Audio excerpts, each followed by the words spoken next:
Hello, I'm Frank from Focus Chefs, a division of Focus Management Consultants, and welcome to our user guide on interview preparation. This is a three-part guide. Part 1 is based on writing perfect CV, Part 2 is on interview research and preparation, and the final part is talking about frequently asked questions by both an interviewer and you, the interviewee. So, Part 1, CV. CVs are sometimes forgotten about by candidates, only because as a chef you're probably more used to working within a trade test environment, a working trial having been referred by a colleague or a previous head chef. What we aim to do here is give you some basic guidelines, some do's and don'ts of putting together a CV so that yours grabs the attention of the prospective employer. So let's start. Point 1. CVs should always be no more than 2 or 3 pages in length. I sometimes come across CVs that are 5, 6, 7 pages, and really there's no need. I understand as a chef you've probably had a number of positions throughout your career, the early stages of which you probably moved from one job to the next in quick succession, and rightly so when you gain relevant experience and different working environments. But actually, you don't need to go into too much detail about your early career. So we try and keep that part of it brief while we expand and talk more about the career of late, your recent positions which are going to help you get your next position, your best career move. Now, starting off at the top, simple information for everybody is name, contact details, address. Then we go into personal statement. Now, this is a bit of a personal bugbear of mine. An awful lot of people write very, very generic personal statements, which ironically doesn't make them personal at all, of course. It may be that you're using words or you're writing something that you've read elsewhere that you do think describes you well. The problem is an awful lot of candidates are doing exactly the same. They write words and statements such as, I'm a driven, motivated individual, passionate about food, I work well on my own, or in a team. Again, true statements, no doubt, but they don't really say much about you, the individual. What we really want in a personal statement is a message that says why you're passionate about food, what you've done in your career, why you're here today with this CV in front of somebody. Because remember, the CV is simply an advert. It is a billboard advert at the traffic lights trying to grab the attention of its audience. And afterwards, it allows us to delve into more detail. So the CV is an advert getting you a place at the table for that interview, where you can then discuss in more detail your previous work experiences and achievements. So the personal statement should be unique, succinct and to the point, but make it personal to you. Give somebody a reason to want to read on. If you're not comfortable with a personal statement, you can assist with this. Then comes qualifications, pretty standard really, relevant place of education and the qualifications gained. And then you come into your work history. Now, you should write the most recent position right the way through, down the list until your first role. I personally believe that you should write every position you've ever had, but go into detail on the 3 most significant roles that you've had in your career. And these are the most recent position, or the position where you spent the most considerable amount of time, the role where you believe you've achieved the most, and finally the role where you think showcases your talent or that you're most proud of.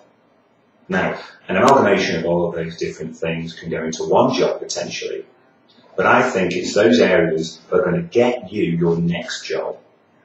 Those are the positions, the companies you've worked for and roles you've had, which will be most impressive to a reader. When you're writing your position, keep it simple. The name of the company, the name of your job title, and the date you started and finished. Please include the month, not just the year.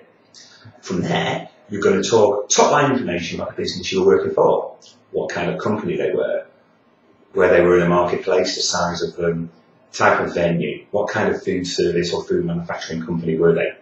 No more than a paragraph, it's just top-line detail, as I say.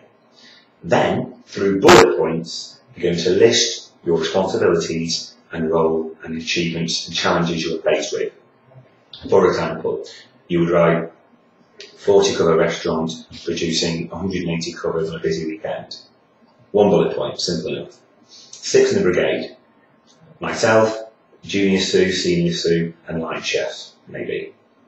You would write about supply negotiations, the amount of suppliers, where you source your food from, your GPs, what those figures were, your labour costs, the same.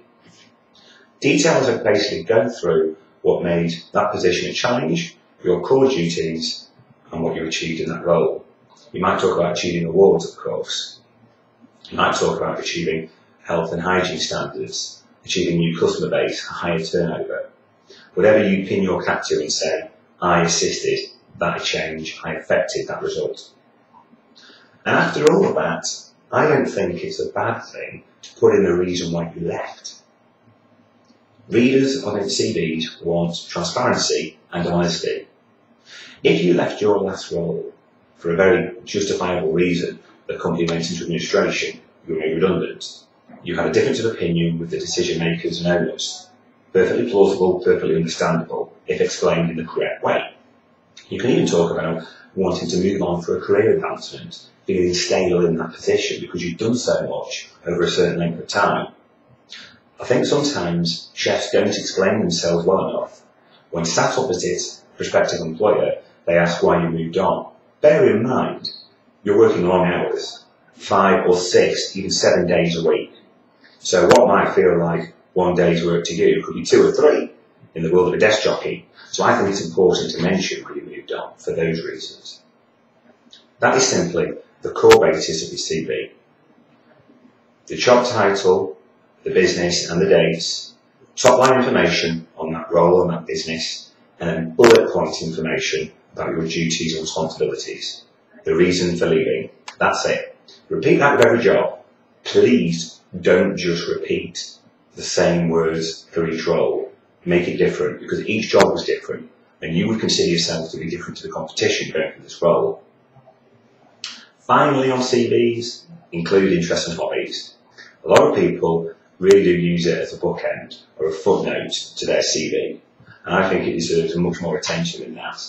Remember that this role is asking you to be a person as well as an employee, to have a personality, not just a skill set. So give them a reason to want to know the person behind the skills and the experiences, whether or not you're committed to your family and your time off and your days off, whether you do any extra research for your position, whether you have hobbies and keen interests outside of work. Let us know. That's the CV. Of course, you can go back over this quick video and pause and make notes accordingly so that you don't forget some of these tips and points of advice. The next video, we're going to talk about interview research and preparation before you can get there.